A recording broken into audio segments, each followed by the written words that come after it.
Hello, it's Dena. Here I am. What's missing? Ashley. Ashley is out on location doing other things right now. Thankfully, we got a little special guest, Laura.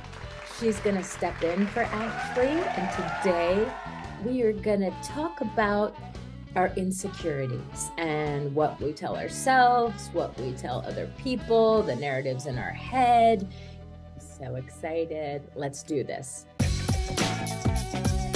Oh, hello, Queen.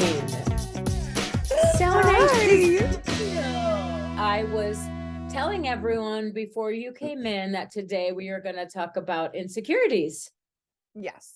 And we are going to talk about how insecurities and our narrative with our insecurities can have a huge effect on our lives. Absolutely. It can be day to day. Well, it could be day to day and moment to moment. And so I guess I can start with a few of mine and then you can tell me some of yours. But I was thinking about it today, and you're right, actually, it does change day to day, moment to moment. It depends in the situations you're in, right? So for me, my biggest insecurities in the past, I would have said, were my weight, was my everything aesthetic, right? Now my insecurities, I wrote a few down, not that I don't have them on the top of my head. Oh yeah, this is why I needed to remind myself.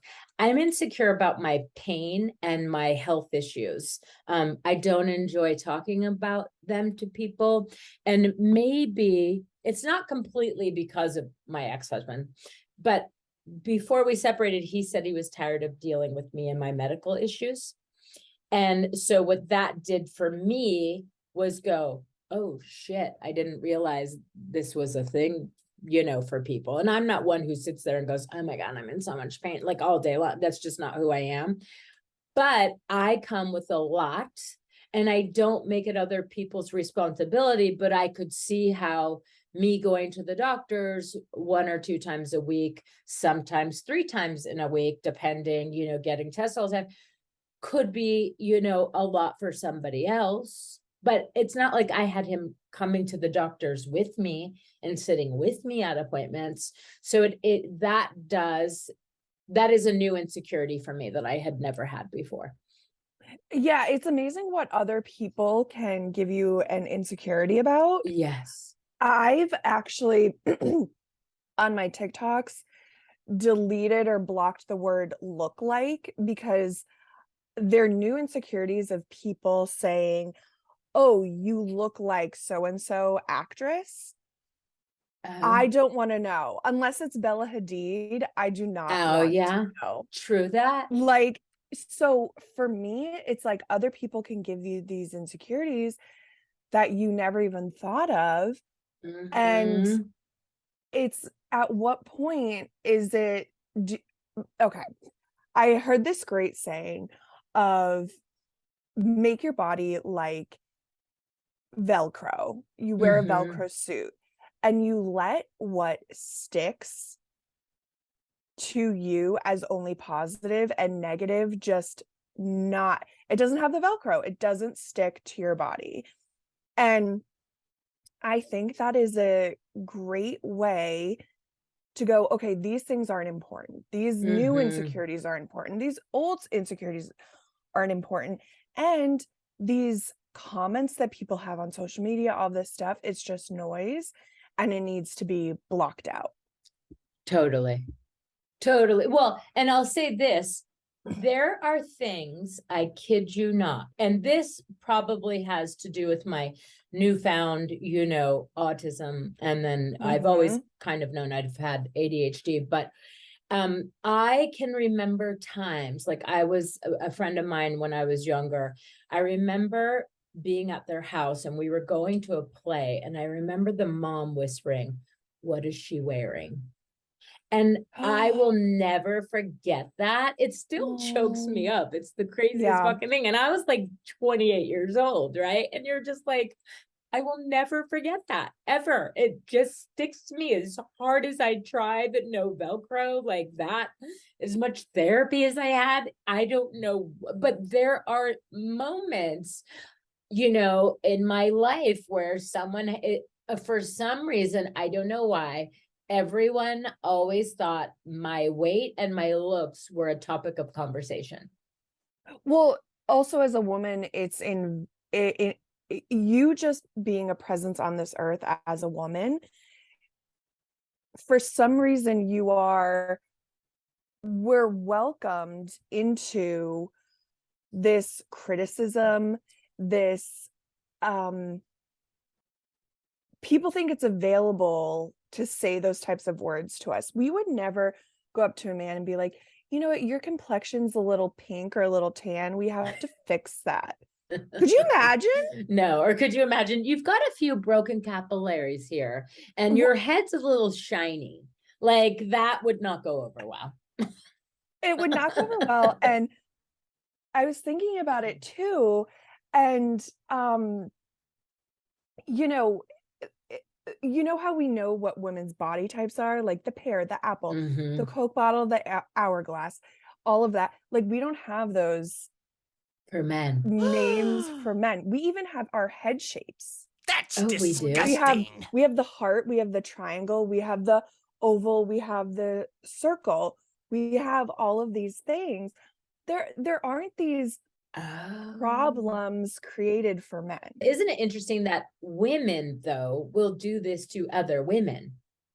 But it's because of the patriarchy that it's designed for us to bicker at each other, so we're not actually talking about the bigger picture, which is us being second-class citizens. And it's so interesting to me because I am 20 years older than you, and the fact that you being as young as you are and still have had to experience that is just so messed up in so many ways, because one would hope that we would have progressed in 20 years, right? And so the fact that you have felt it and I have felt, I mean, God forbid, the narrative or whatever about like you're feeling really healthy about yourself or something, and someone would say, I mean, are you sure you want that next bite? Like, aren't you working on yourself, or didn't you say that? And you're like, imagine if you said that to a man. Are you sure you want that next bite? It would never happen. They don't know any of those phrases. Those phrases don't exist. Like they, or say maybe they're like, oh, I want to lose a couple pounds. Like for them, there isn't this rhetoric of you're a horrible person, you need to lose this weight. Like, and that's not negating that eating disorders don't exist for men, but it is this pressure that women face 8,000-fold. Do you know what I mean? Yeah. And it's like, that's why I think insecurities is such an interesting topic, because is it man-made? You know what I mean? I would totally say it's man-made. I think 100%. I mean, how can it not be? Forget just the weight and the looks. It's just like being made to feel that you're not capable of certain things, and man or woman. So one isn't the other, but I feel like a lot of the things in my own narrative literally will happen with me comparing myself to things that people have said to me that I can or cannot do, pitting me against women or men or comparisons or whatever it may be. There is, this innate comparison that society has done forever, because it's like animals. It's like, who's the biggest? Who's the smallest? Am I the runt in the pack? Like, where do I follow the alpha wolf? All of that. But I think what marketing does and the patriarchy does and capitalism does is it turns those kind of innate survival instincts into something even bigger. Like me thinking my eyebrow is a little bit lower than I want has nothing to do with survival. You know what I mean? It's like, that's because of marketing. That's because of man-made insecurities. So it's like, with these marketing tools and with women just being treated as second-class citizens, they create these problems that don't exist. Mhm. Whereas in nature, there's problems of, okay, I can't outrun this lion, or I need to bow and arrow this lion. Like those are actual things you need in order to survive. Mhm. We can now put it to, we need a higher brow to get the sexier man or the richer man to be able to survive. It does coincide with survival, but it's only because it has to do with aesthetics and then upping the game and saying that that's our standard now when it's not. Yeah. And also too, though, if I can get a little, so if anyone has small children in the room or whatever, I even remember feeling very insecure when someone would try to touch me inappropriately. That was like a boss or someone, like I didn't have the right to say no. Of course. I You mean, know what I mean? So, when there's power in play, there is no such thing as consent. You can think that you are saying yes and you fully agree, but it's a boss. You are in a sticky situation mhm. and there's power in play and it does not exist. And especially when there's an age gap, you know what I mean? Like, I remember being 23, 24, being like, I'm so independent. I know exactly what my stances are, all this stuff. I know if I would want to hook up with anyone. No, you don't. You don't Mhm. know about the Totally. power structures. And I think the next generation is getting smarter with that just because of social media, Mhm. and people sharing their stories more willingly and losing um the idea of shame behind that, which is beautiful, and I'm Mhm. really excited for that. But um I do think these insecurities and um there's also this kind of, oh well, women mature older than men, so it's You mean almost faster? Yeah. faster, excuse me. Uh-huh. So it's like, it's saying this narrative which we've heard our whole life is guys get to do whatever they want because they're just boys, they're just boys, they're just boys, and girls have to be mature and be smart. But so it's like saying, oh, when you're a 23-year-old woman, you're the same as a 43-year-old man. No, that's extremely predatory, and that's not the case. And a 43-year-old man should know better. You know what I Mhm. mean? But Totally. it's this like narrative. So when you are 23, you're like, oh, I'm mature. For sure, I'm because when mature. I was 20, well, okay, let's go. Malibu Bob was when I was 20 to 21 and he was 38. And then there was someone else after that who he was 48. Yes, I call him Malibu Bob. And then I was thinking about it today because I had cheated on the other one with Malibu Bob, and then I was feeling guilty and I was like, but wait a minute. You weren't wrong here because that man was so much older and you were Yeah. in way over your head and you had no idea what you were doing and you were so scared, right? But it was because he had died years later of cancer, not too many years after I dated him, like 10. And then I was like, God, I was such an asshole, like blah, blah, blah, blah, blah. And then you're kind of like, no, Dena, like that man was preying on you and you were young and Praying. you were literally, and so it's kind of sad that I have to remind myself of stuff like that. Do you know what I mean? And so I feel like, because I guess I could say to you, what builds your confidence? Oh, Dena, Dena, Dena. Yes, Queen. Oh. See, because what I'm trying to get at is like, let's just say hypothetically, right? There are siblings or friends or whatever going, you had it easier than I did, or you didn't grow up in an abusive household, or you didn't get molested, or you. And for me, it's not that I feel like that doesn't have anything to do with it. I just feel like maybe your insecurities, whoever you may be, not just you, but anyone, it may not have anything to do with that. It could have been someone verbally, constantly putting you down and just berating you all the time. Or it could have been a bully at school telling you weren't attractive. It doesn't necessarily mean that your home life had to be perfect. And if it wasn't, you would be, I mean, if it was perfect, you would be secure, because that's not always true either.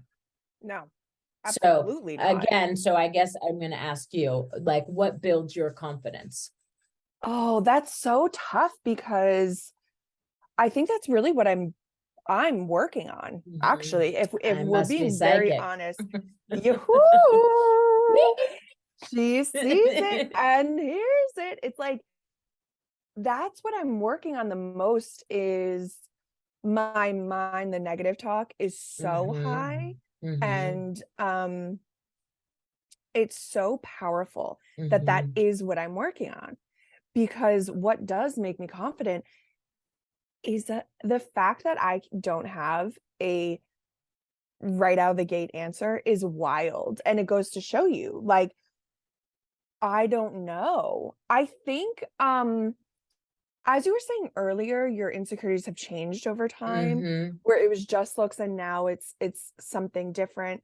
Um, I think it might be the same with confidence, right? Like, it might be in your 20s, you're only confident because you look a certain way, which now that I'm in my 30s, maybe my confidence is in something else. Yeah, for sure. Because for me, weight loss used to be about vanity. And now that I've released weight, it has more to do with my health. And this is the first time in my life, it's not about like, oh, damn, girl, look at me, I look good. Like, my whole life's going to change. Because for me, it was always, everything was about your next 20 pounds you were losing. Right. Yeah. And so now, I guess, do you mind if I do a little juju on you just because yes, please. Intuitively, they keep talking to me, meaning the guys and everything. They keep saying that your confidence, it's interesting. Don't go looking for confidence where you were looking for it before. Your confidence now is more about who you're becoming, but also don't forget to think like, yes, getting out of a coma is huge. Then walking is huge, but also living back at your parents on their couch, that is no easy feat. Most of us can't even do it for a weekend. And the fact that you're doing it, I'm sure it has helped cultivate a stronger relationship with your parents.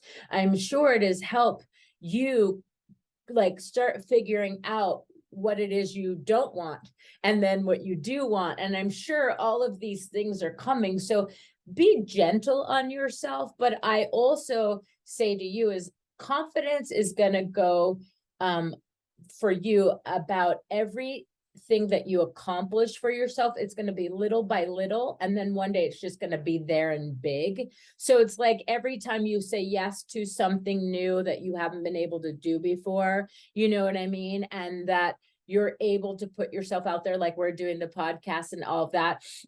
It's like those things all are going to culminate together. And also, I think, especially with parents, especially your parents can be so loving, and I'm not saying doting because I don't know them, but it's also that you have to be very confident to be able to say, no, I don't need that. No, please stop. No, that's too much. No, it's like, I need some personal space, whatever it may be, because you have to communicate with your parents. You can't break up with them. Right? So it's not like you're with a roommate or a boyfriend or a girlfriend or a partner or something. It's like they're your parents and they're making sacrifices just like you making sacrifices, right? And so this can't be for nothing, right? So it's like, is your story going to be a funny one of survival with a lot of, like resilience in there and fight in there? Or are you going to keep deflecting and thinking about of what could have been for your life and didn't happen and blah, blah, because that's where the negativity happens, right? Is like, we go backwards of what we shoulda, coulda, what happened, what didn't happen, where we could be, where we want to be, blah, blah, blah. And all of that, it doesn't change where you are right now. So it's easier said than done, I know, but I will say for me, what I'm trying to do is it's like moment by moment. So I'll just say to you, money sometimes still can be a very big thing for me, confidence wise, meaning when I have it, even if I've just got all my bills paid, I'm confident. But when I don't have it, it brings back so much financial insecurity that I grew up in, right? So then all of a sudden I get paralyzed. and I don't know what to do next because I'm afraid of like, okay, well, I can't go out and spend money. And then I need to be home because if I'm home, I won't miss a call. And then it's like a Wednesday at 4. And so I shouldn't be out of my house anyway. And before I would just torture myself waiting for things to happen. And now if it's like, if I'm temporarily out of funds, so like yesterday, okay, so last week, unfortunately, I lost my cell phone, had to fork out a lot of money for the iPhone. I didn't get a used one. I got a refurbished one. Then I got a water bill, which the last time I got a water bill was 400. This time it said 570. And I got that other water bill 4 months ago. I almost had a nervous breakdown because financially it's like, oh my God, oh my God, oh my God. So then I was like, okay, universe, okay, Lord. And I was like, Dena, this is when you put it all into practice. So I had to truly self-talk myself and go, you've got this, no matter what it is, you can get through anything, no matter where you are, you can make it work. And I had a little trouble sleeping. And then I went to the office today with all the bills. I was very kind and I talked to it, and it turns out they made a mistake. And I was like, thank you, thank you, thank you. Right. But that it doesn't mean that fear doesn't go away, right? Because you're just like, oh my God, yes, I'm totally freaking relieved, right? But I realized that it just sucks that one bill or one check or one something could literally change your whole energy, nervous system, your throw you off. confidence. Yeah, Totally. And I don't want that to keep happening. absolutely. It's like, there is something to be said about the ultra rich and how they don't have to have that anxiety and insecurity, because you were in survival mode, right? Like Yes. you were in panic mode, rightfully so. But it is what you're saying of trying to work on, let not one incident dictate my entire ecosystem in my body. Yes. And I think there's two sides to that, because there's one that's you actually were in survival mode. And then the other is like, okay, mentally I have to forge ahead and not let this ruin my entire self. Totally. And I think you did the right thing. You were proactive and you were active in it because you chose to fight in the fight or flight, fawn or freeze. But then you said, okay, let me have this not destroy myself. I think there is that discussion of, well, in America, I don't know other listeners in your country's mottos, but like pick yourself up by the bootstraps is like the American way. But a lot of people are now saying, what if you don't have the bootstraps? What if you don't have the boots? Totally. It's like you had enough smarts, strengths, all of this confidence to go, okay, let me see what I can do with this. Let me be active. But if you didn't have those teachable moments within yourself, that's 27 years of therapy. Exactly. So exactly. So, and listening to books. Exactly. So I've been proactive in that stuff, but I will tell you, there are reminders where you get that thing in your gut and you're just like, oh, it's like, I call it gut rot. It's like, oh my God, please. I know this feeling. It's just so awful. Cause when I used to wait on tables and I was pursuing acting, it was like, you didn't make money unless you had customers, right? Or unless you worked. Same goes for my job now. You don't make money unless you work, in the sense I'm not on a salary. It's from person to person. And so like my days are sort of predicated on whether or not I work, whether I'm going to have money or not.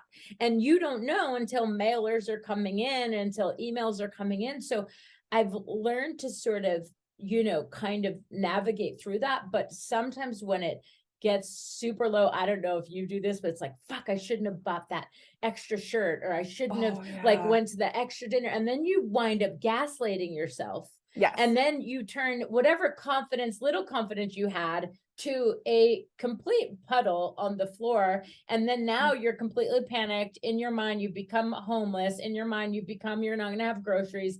In your mind, what are you going to do? And in your mind, you know what I mean? And so I stopped all of that. Hence, yes, like a psycho, I woke up at 7 o'clock this morning and I was right in front of that office at 8 a.m. Right. And so literally, because I know myself and my anxieties.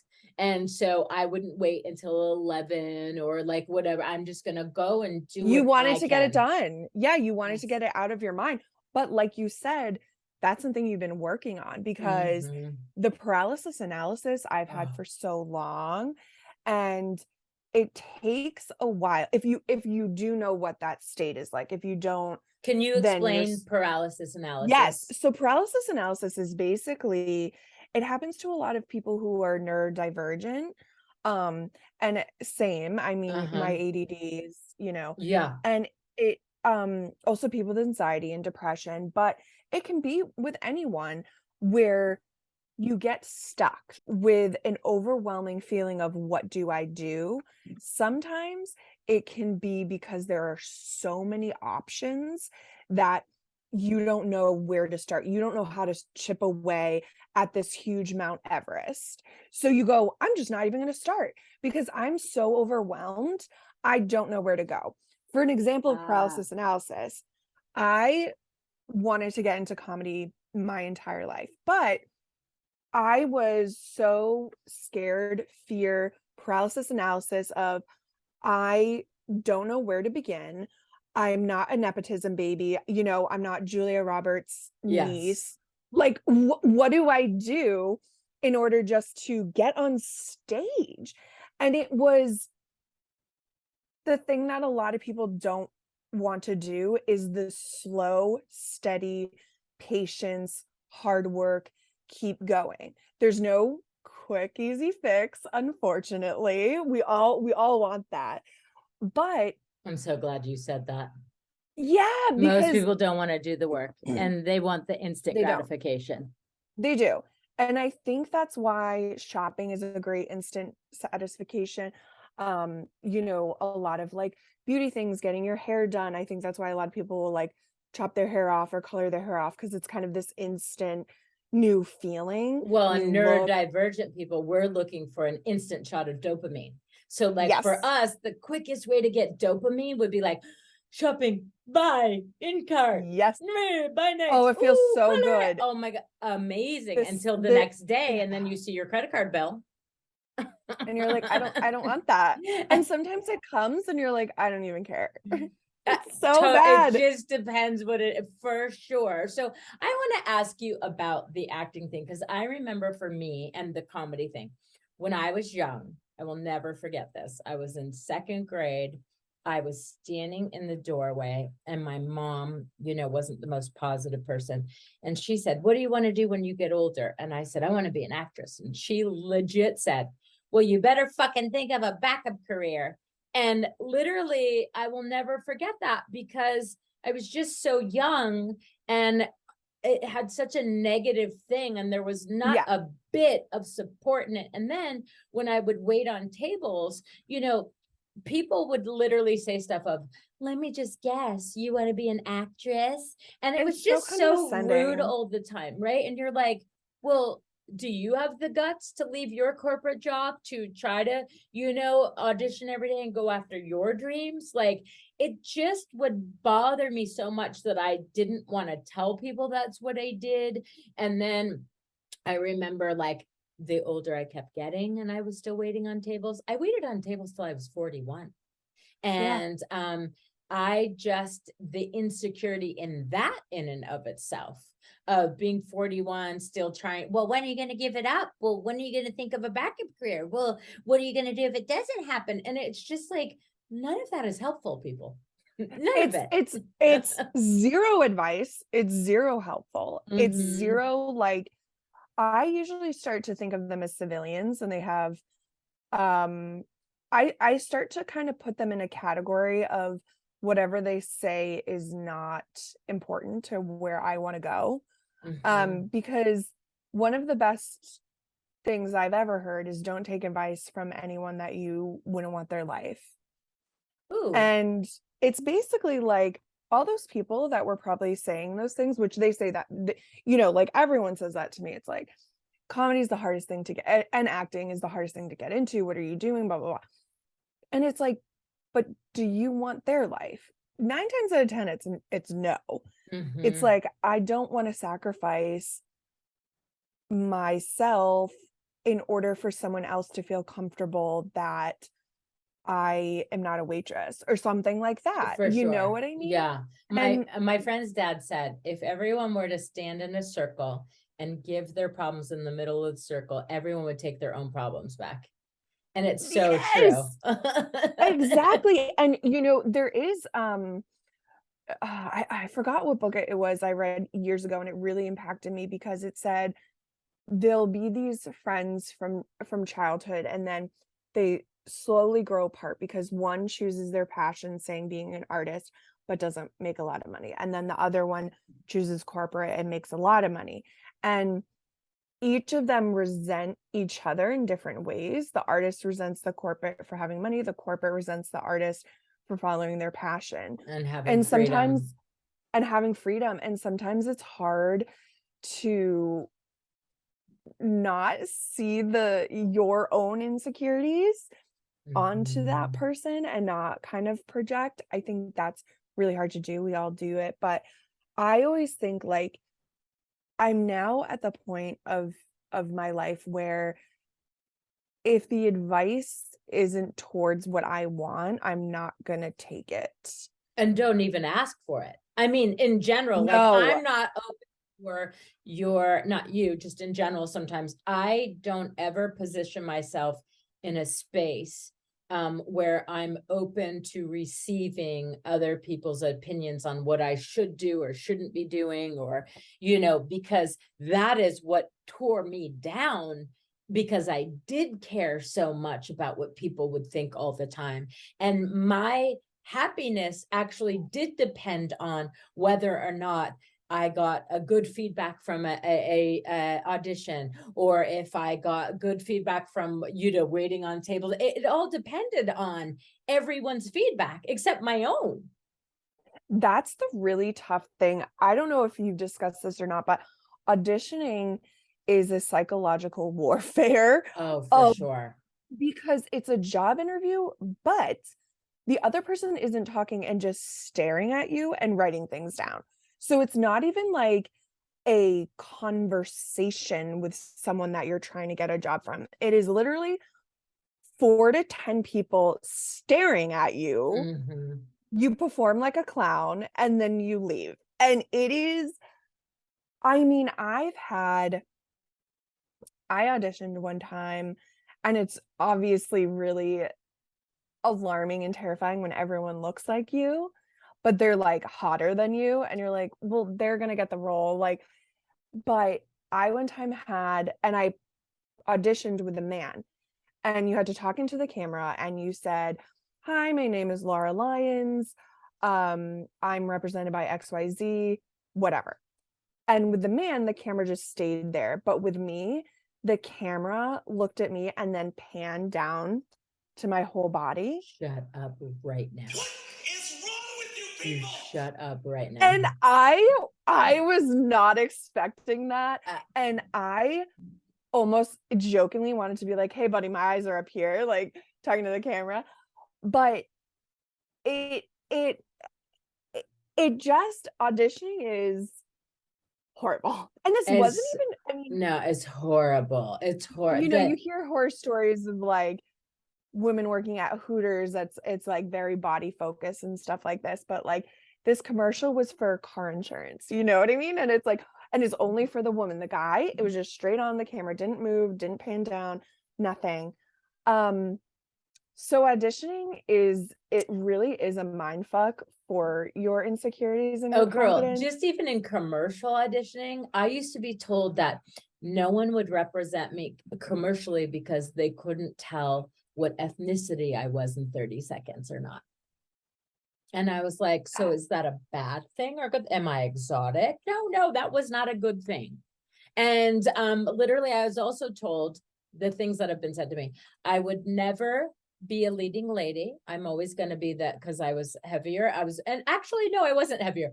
I was actually 10 pounds thinner than I am now. And I'm still told that That's just always, it. It's like, I know, I was still told I was always ugh. going to be just the best friend, never a leading lady. And I was also told that I was not attractive. I was also told that my hair was too long, so then I would chop it. Then I was told that my hair was too short, then I would grow it. Then I was told when I would get too skinny that I was too skinny. Like, it was just never enough. You're never enough. It doesn't matter because everyone's going to say something different.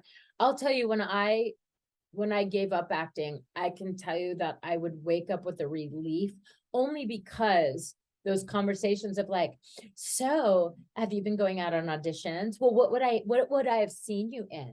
Would I know anything that you've been in? Like, it's just in LA. I don't know about New York, but in LA, it's a nightmare. And it's so competitive. And Mhm. you, for me, when I finally committed to comedy, I was around, I mean, I always was in acting. I always was taking classes, but committing as in every single day after Wow. work, going to classes, auditions, performances, producing, direct, like this is every night I'm talking about, like doing that high of a commitment. I'm so excited to meet people that are also in comedy, that also are goofy, like all this stuff.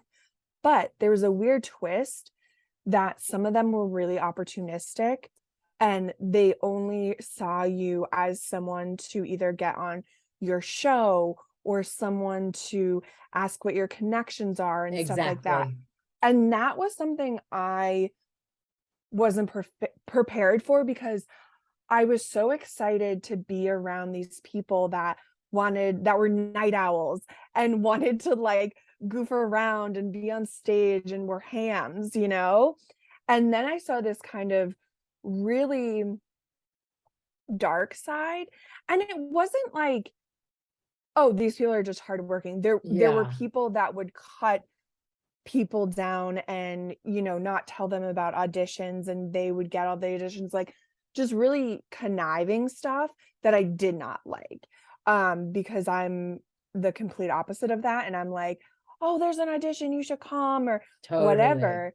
That was really interesting, because I had worked in sales before, but I guess it wasn't my passion.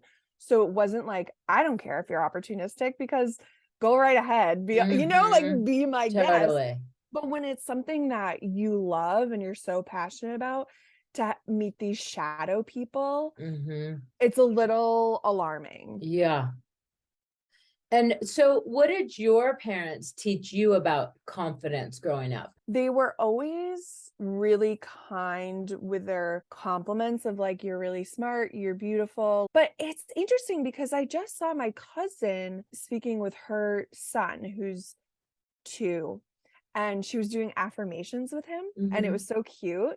And I was thinking, like, we never had those types of things. I think those things didn't really like exist back then. They didn't for me either. So right, like, so I think there was that, there were like compliments and stuff like that, but I think now there's a more astute definition of building someone's confidence, you know what I mean? Because she was like, I'm strong, I'm you know, capable, I'm kind, like all of these things that seemed very definitive of like what confidence should be, where I don't think we had any of those types of conversations back then. And then also, I grew up in a generation where, also with my family's background, Italian in New York, but we grew up in a generation where they thought they were doing you a favor by telling you how big you were or whatever you were, because then it would give you a chance to change it. It's like, well, I'm only saying it. And it's like, yeah, no, dude, that doesn't work, but okay. So sometimes brothers would say, put the fork down. And you're like, fuck you. Like, you fucking put the fork down. Like, that kind of shit would throw me into a rage. Insane. We had that too, of like, you know, well, if the people close to you can't criticize you, like, then But I didn't ask you're them never to. gonna know. Yeah, yeah, Yeah. yeah, exactly. But I think it was this matter of, like, I'm reading this book right now, a memoir called Crying in H Mart. Hmm. And it's like a bestseller, and it's this girl who was half Korean, half white, and her Korean mother was really critical of her. And she said, I'm doing this out of love to criticize you, because then that way no one else is going to say it to you. And I think that was the case for all of us growing up. And for you, For you're like, sure. But what we've learned now is that's one person's opinion. Right. So yes, even like whatever it may be, is like that Korean mother is doing what she thinks from the eyes of where she grew up in a culture where they're very direct and very yes, hard on their children. And so that is just one perspective from it. Right. And that's so just it. the fact is it just depends on what your audience is. What I'm learning now is I'm my audience.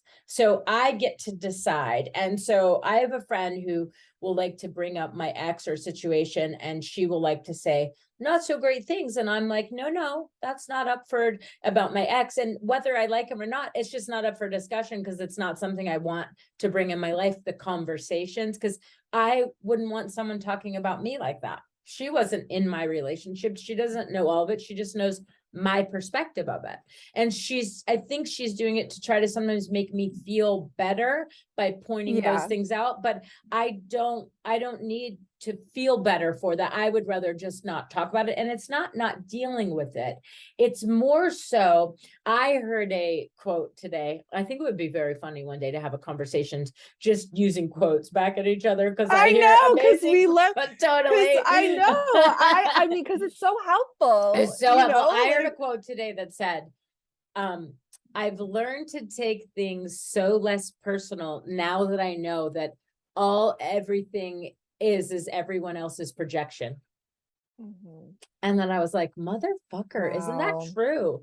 Because the fact is somebody who's coming at us, they're either trying to save us from pain they went through being, Yeah. criticized or whatever, or what they think that we should want for our lives. And it's what they think. So it's their projection, right? So I think what happens is our own insecurity, sure, can bring up a narrative. And I think a lot of times we can all be guilty of saying negative things out loud to other people. And then when Mhm. other people say it, we get upset. But it's like, listen, I can call my sister a bitch, but you can't call my sister a bitch. I know, that's a Just like really I big can call one. myself fat, you can't call me fat. I know, that is a really big one. I grapple with that a lot, of, especially in comedy, of the self-deprecating humor, Mm-hmm. because I always did that, always, Mm-hmm. as my humor. I did shocking and stuff like that, but when you are self-deprecating, then you are allowing those words to come out and for people to laugh at what you're saying, which means they're agreeing with you, And you're which doing it on is your terms because you want to be able to say it. And are you doing it because your insecurities, not just you in general, our insecurities will go, well, I need them to know that I already know that I'm heavy, or I yes, need them to know that I already know that I'm exactly. not attractive, or you know what I mean? So that applies to it too, because is that really us, or is that our insecurity? And Right. if it's just your insecurity, yeah, your insecurity is a part of you, but are you choosing to do that to protect yourself first? Yes. And it's interesting because it's like, okay, you're admitting that you already know this, right? Like, you're Mm-hmm. admitting that this insecurity is already in your head. No one needs to tell you, it's already there. But I feel like those insecurities stemmed from something. I think, Oh, for sure. why, I always, I have a Greek nose, and it's like, why was a small nose versus a Greek nose versus a different nose, like, that was just created saying small noses are better. Like, no, that there's no actual anatomy behind that they're better. Like, I actually read in this breath book, which is really fascinating, about the structure of our head, and different ethnicities have different noses in order to create temperatures for their lungs. Oh, So white noses are more protruding and more narrow because when they inhale, because they were born into colder climates, when they inhale that way, it creates a warmer environment for your lungs. oh, And if someone has an African nose where it's more wider. it's Uh-huh. wider and it's not as like pronounced, it's because when they sip in air through their nose, it's actually cooling the Oh, air to wow. get to their lungs. So there's different anatomy is for different regions for Mm-hmm. survival, all of this stuff. So this Eurocentric beauty standard is wild to me because it's not for anything but just it's fake, right? Mm-hmm. And so like that's why I was so interested in talking to you about insecurities because it's like, are they created out of marketing? Well, I would imagine, right? Now that Maybe? you've said that, it's a very good thing because marketing, okay, so let's just say from I don't know the beginning of time because I wasn't there, but I'm gonna say now and what I've experienced, right? So what I've experienced is everything came from comparing myself to 17 magazine or my parents comparing something to Oh, other people or what other people said or comparing yourself to whatever it may be, right? So whether it's like you have a lot of armpit hair and you don't have like, you know, a lot of, you can see it or whatever it may be. I just think it's always being compared to. So I guess what I would ask you is the same I would ask me is if we hadn't been told, hey, you have to look this way, that way, or the other, would we have in the acting world or whatever stood up for ourselves more and been more confident instead of looking like we said in a room with a bunch of lookalikes like you, but they were different shapes, sizes, forms, whatever it may be. And so the fact is that it's so interesting to me now because everything is a comparison to something. yes. My Oh, agent yeah. had set me out on an audition that, I kid you not, the definition said she's so unattractive that the idea that him No. touching her, he winces at the idea of it. So the lady who I was auditioning with, she goes, Oh, "Who sent you out on this?" I said, "My agent." She goes, "Has he seen you?" And I said, "Yes." And she goes, "This is not for you, honey. You are not unattractive.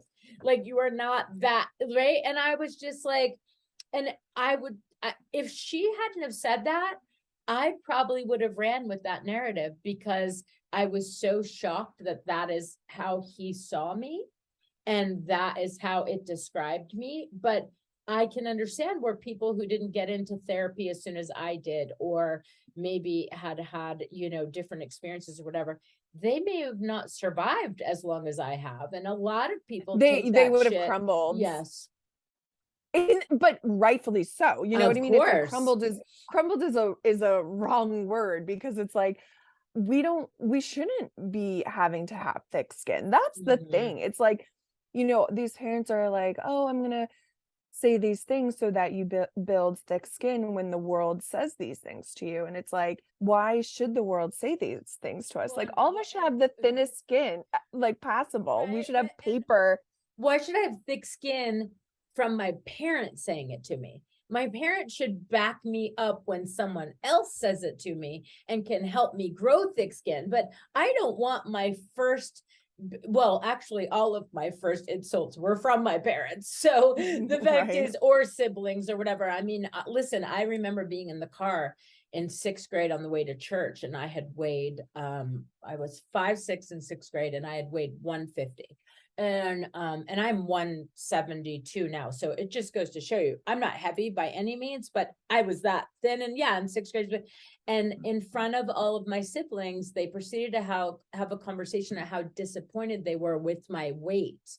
And now, Yeah. mind you, I come from a very heavy family, so it was like I was the thinnest out of everyone. Like everyone Right. was over Right. 200 pounds. So that is a constant thing in my head, is that I'm disappointing for how much I eat and for how much I weigh. It had nothing to Yeah. do with who I was as a person.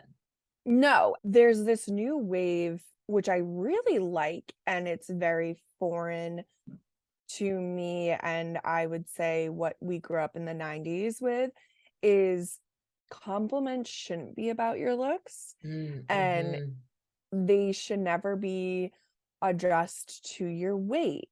You know, it's funny because I don't really follow the Kardashians or anything like that, but I did watch their latest episode yesterday, and the entire thing was just a walking, encouraging, promoting eating disorder. Like, the entire thing was, "Oh my god, you look so skinny. Yeah. We Hooray, come from that hooray." culture though. I come from that culture, I do unfortunately. And yeah, and it was I'm still stuck in it in my head sometimes because me I fought too. very hard to get those fucking compliments. And now everyone's not going to be giving those fucking compliments. I Right. And so know, then it's just kind of like, right? I get where you're coming from, but so then how do we get over the whole thing of, I had to endure this shit. I'm not saying I want you to endure this shit, but it doesn't seem fair that you don't have to endure any of it. But then again, a lot of young people are enduring the sex trafficking and the kidnapping and all of that. I would have not wanted to endure that, right? So it's like you get your balance, but I do find myself being a little envious of people who Yeah, don't have to grow up with that, because I tortured myself mentally. tortured. Mm-hmm. I'm still not in that, like, extremely healthy place of like, "Oh, it's fine." Like, it's Yeah. still this constant thing, especially with media and watching TV, and I was like, "I actually don't think I can finish this episode because it's just so promoting eating disorders." Mm-hmm. And it's interesting because, like, Chloe will be like, "I have so much anxiety." And everyone will be like, "But you're skinny though." And it's like this I fascinating know. thing of a reward system for being really depressed. Well, at least you're tiny and off the bone. Because And we were taught that you nothing were tastes taught as good that. as skinny feels. Yep. And you are only as good as your last diet or whatever it may be. I mean, everything was about how you looked, not about how you felt. So if you're growing up in a culture, and granted, they're right smack dab in it, and then I'm not defending them, but my perspective is they've made their living off of their looks, and so they're Yes. kind of stuck in that. I mean, they could choose to change that narrative, but they're not choosing to, and they're feeding to their No. audience, because clearly if everyone was so upset, the Kardashians would still not be on TV. So we're all still so guilty of watching that shit, or Yeah, I mean, I viewing that watched shit. it. Yeah.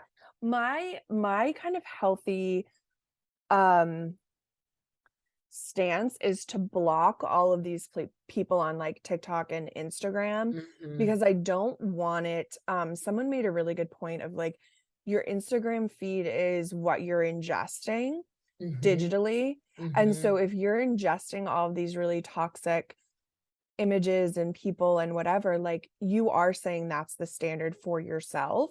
So that's actually been extremely helpful, Oh, is that to is not see that on a daily, constant day. constant. And Yeah. I also heard a few good ones, because I would like, before we wrap this up and everything, to Yeah. give some positives of, like, okay, so Yes. I also heard some great things of about social media, is especially turning it on first thing in the morning, right? When you get, they're like, you wouldn't let, if you have 600 followers or 500 followers or 2,000, whatever, you wouldn't let that many people in your bedroom early in the morning, would you? And you're like, no. So Wow. then it's like, well, then why would you do that so early in the morning to yourself? Like, why would you let that many people and all of their opinions and all of their voices and all of that at you Wow. 100%, right?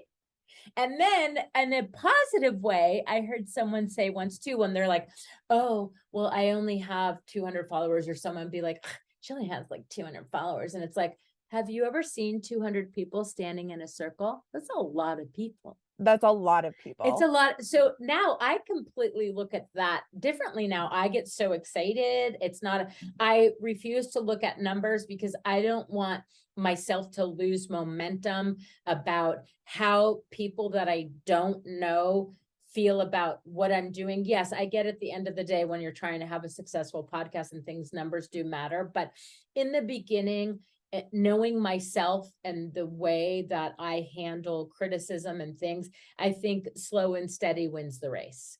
Yes, absolutely. And so for me, what I'm learning to do is take things with a grain of salt. I'm learning not to take things personal. I'm learning to not ask others of like, do you think I look cute? And I'm not even saying online, just in general in real life. Do you think I look cute? Or blah, blah, blah, blah. I don't even want your opinion. And now when people say disrespectful things that I think are rude things of like, that doesn't look good. And I was like, oh, well, thank God I didn't ask you. And then I just do it with a little smile and I do it with something. But before I would have gone in and changed, or I would have done something. Now I'm like, oh, that really good. Nice try though. You know what I mean? It's like, and if you're going to give me an opinion, and before someone says, can I give you my opinion? I go, sure, as long as you don't mind my opinion after. Brilliant. Right? And you just can do it. It's not passive aggressive. People think that they're doing you favors by doing this. And it's like, but I didn't ask you for that favor. So something that may be an issue to you about me, I don't want to now allow it to become an issue for me. Right. It's like the insecurity about you being sick, or me being, or someone saying, oh, you look like so-and-so celebrity. And I'm like, I don't want to look like that. Like, it's just these added insecurities. And it's like, let's just not even go there. Let's not even. For sure. So I guess what I'm going to repeat to you again before we close this out is I'm going to ask you, what are you doing for yourself and your positive narrative, like coming up towards where it is you want to go back into your career and what that looks like for you? It's creativity, and it's what I can control, which is writing, talking with you, podcasting, writing articles. I just published something in the Daily Beast on Monday, which is so exciting. I love that and for you. So like, those are the things that give me motivation, confidence. Like, those are the things where if I have creativity and love and communication, those are the things that are most important to me, and helping people. So that's where I aim to be. And in terms of my career with comedy, it's like, let's do podcasting, radio, articles, books. Let's do what we can. What you have access to right now. What you have access to. And that's what you can control. And so I'm focusing on that. Totally. And then I will say, so I'm going to also give just a tiny example. It's on the complete end of the spectrum, because I think also with medical issues, and there's a lot of people out there, especially women with autoimmune and everything. So I went to Rome the other day to go to the doctor's appointment that I've had on a waiting list for a year. And before that doctor's appointment, I had went to another structure where I had already been waiting for that doctor for a year for the assessment, the full on finality of the assessments I've been getting. And that was the wrong structure. And they had given me the wrong appointment 6 months ago. Then this time it was a year ago. And this time I had went and I said, okay, universe, God, if this is meant to be, and I get it all done, great. Something intuitive in me was like, I don't know, but I don't want this appointment to determine if I'm going to be depressed or not. Right. Wow. And so I go to the appointment. And when I tell you 3 hours searching for the structure, thankfully I went early. Every office I went to, someone told me different. Then the office that I go to, the lady said, they don't even have my name in the system. No one's even put it in there for a year. And I gave her my booking number. I gave her all of this stuff. I had texted my ex, and he had said something that wasn't helping. He was like, the rhetoric was that, did your friend make the appointment? Is she a effing retard? Blah, blah, blah. Like, he said these horrible things. Oh, I said, that's not helpful. Right. And I said, as a matter of fact, she did give me the number. And then he goes, oh, like, okay. But it was like, I'm thinking, why did I even call someone that I knew wasn't going to help with my, insecurities and everything. Right. But okay, so fine. And then I get in my car, and then I'm like, okay, Dena, this is only a big deal if you make it a big deal. So you are not going Yeah. to call everyone, and you're not going to be like, oh my God, it didn't work out and I didn't blah, blah, blah, blah, blah. And some of my friends were like, how did the doctor go? And I just said, unfortunately, it didn't. And then they're like, oh my God, what? And then they want to be mad for you. And I get that. And I love them for that. But I said, unfortunately, it's just not something I want to go into. Like, and I had to be the one to cut people off. And then it's not that I am learning, I no longer need that kind of support where you can talk trash about the system, fuck Italy, fuck this, fuck that, come back to the, no, I'm not open for that kind of stuff anymore. I'm more open to, that must be really frustrating. Are you okay? Yep. What does support look for? I didn't get that from one person other than That Ashley. it's, But yeah, Ashley, she's amazing. No, I'm just saying in general, it's fucking frustrating. It's really frustrating, and it's a matter of like, will I get more frustrated if I reach out to this person to complain or need being consoled or all this stuff? And sometimes you just literally have to put the phone down and just self-regulate. Totally. Because I'm sure you've heard it otherwise- all with everyone's opinions about your medical and what people should be doing and should not be doing. And, oh, go to my doctor or my hospital. They have better doctors. They had, I was getting the same kind of care that I was in the States, but actually I was having to pay a shit ton more. Sometimes I get better care here and I don't pay anything. And so when people go, oh, that's because of social, no, it's not. And everyone wants to find a reason why things are bad so that they can help you feel better quickly, when sometimes it's just shitty circumstances. And that's it. And that's okay. That's what, when we talked about last time about toxic positivity, that's what it is. It's like this like shutting down of what the real moment is. And that's not helpful. Like, let me just say this is annoying and then move on. Yes. There's no solution.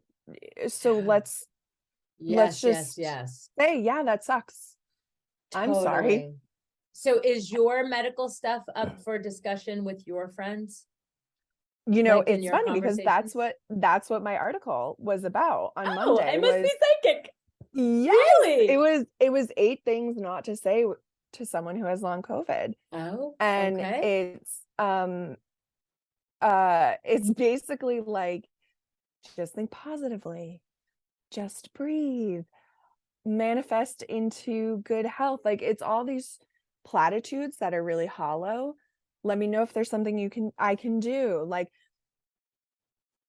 have you taken your vitamin D? It's like, yeah, I take vitamin D every day, and yet my lungs are crappy. You know what I mean? Sometimes people, and God bless them, they're just trying to help. But sometimes I want to be like, really? It's occurred to you that it never fucking occurred to me to put a heating pad on the back, on my back for this, that. And you're just like, I know you're trying to be helpful, but it's just downright insulting sometimes. It's insulting, and sometimes it's condescending too. And it's like, oh, thank you. I never thought to put that heating pad on. Thank you so much. I never thought to like have vitamin D every day. Like, it's just, it's like, I wish people would Google what either not to say to a chronically ill person, or which that was my article about, because I was like, maybe there aren't really good resources for people, you know what I mean? Because it was interesting, the response I got of people being like, I'm so sorry if I've ever said these things, or, oh, I feel really self-conscious because I said this to another person a week ago. You know what I mean? I'm like, well, maybe I'm the person to help move that needle along of what people should be saying. I think that that's powerful, because I think that you having a voice with your writing and helping even other people take stock in who they are and what part they've had in things. It takes a brave person. If God forbid a friend says, I hope I never said that. And you could be like, well, you did, but I mean, you're doing better now. And so, it's instead of just sugarcoating it for them going, no, it's fine for you, but it just wasn't fine when that person said it. No, actually, it's not fine for anyone. Yes. And I get that. I totally get that. I think maybe let's have a guide of what you can do instead. And it's interesting because people read it and they were like, okay, I now know not to say, let me know if there's anything I can do, because it's passive and you're not going to let me know what I Exactly. can do.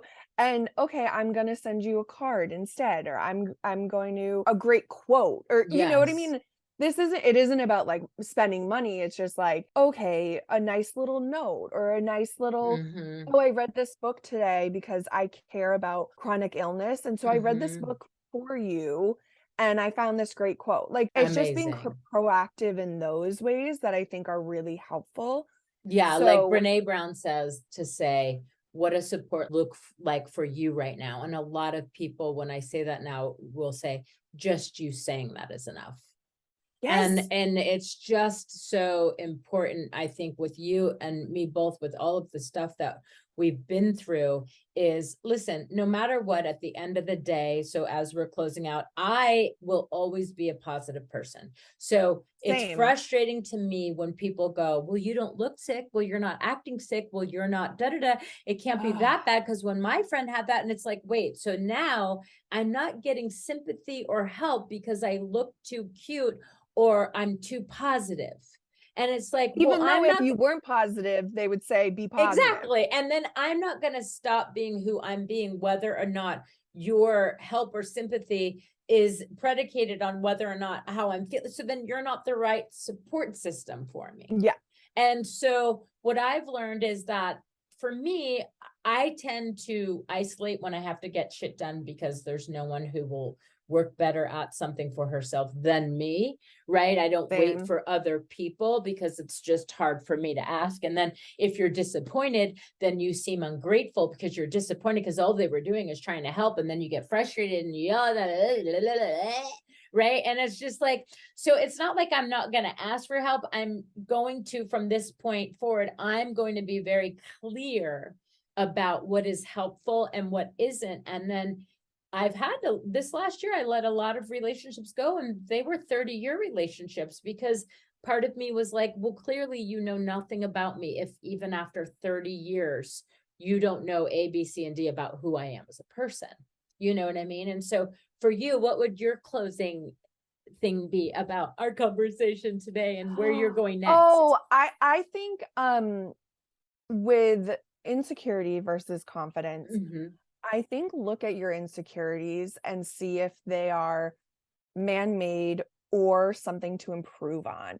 Because if you're insecure that you are a people pleaser, or if you're insecure that you feel a little selfish, like the opposite of that, I think that's rooms of just for you to improve and work on. So I think insecurity can either be, okay, I have to assess these. I have to look at every single one of the negative talks in my mind and say, what is this useful for? If it's not to improve and make me a better person, get it out, Yes. hollow it out of my brain and my Mm-hmm. self-talk, because it's not necessary. Because there's some insecurities of like, oh, okay, you could be a better person in this way. Like I could be a better listener. I could be like those type of things are so helpful. If someone said to me, I wish I was a better listener, I'm going to try to be like, that's amazing. Amazing. Let's do Totally. it. You know what I mean? Yes. An insecurity about, oh, that wasn't a really good performance on stage. Okay, then improve. You know, of did you know, need to know your lines better? Did all those things. So I think in terms of insecurities, it's about assessing. Mm-hmm. And with confidence, that one is harder for me. I think confidence is like the exact opposite of the insecurities of like what makes you tick and what makes you happy. I feel like Mm-hmm. confidence and happy are connected, I honestly. do too. And I used to also feel that I thought my confidence was attached to my health. Ooh, that's a big one. That's a Mm-hmm. really big one. Because like, look, I have a bad back, right? So it's like, I can't, like, let's just say, if like, God forbid, I'm out in a crowded place and they need to, like, I'm the, like, no, I can't hold, I can't pull, I can't, so for me, it was just like, well, then I would just sort of stay home and stay small. right? And then now I know that I cannot stay home and stay small, because I did that for 10 years and it ruined my marriage and it ruined my self-confidence, and I gained a lot of weight and my health wasn't great. But now what I'm doing is I'm doing the best I can with my limitations without, advertising my Dictating. limitation. Yes. Yeah, it There we go. dictating you and Yes. your confidence. And I love that. Yes. I think So that's for perfect. all of those people out there who have long COVID or, autoimmunes and things like that, it just doesn't mean that that's the end of the road. It just means that you're navigating life in a different way, and you're going to meet different kinds of people along the way than you would have in another way. And I have to tell you that I come across more people who are like-minded now than I ever did when I was pursuing that life. They're You know more what I mean? empathetic. People with Yes. chronic illness are more empathetic. Totally. And so on that note, thank you so much, Laura, for having this conversation today. I love you so in for much. Ashley. Oh my God, I love you so Ashley. much. I want to grip my hand through the screen and eat your face off.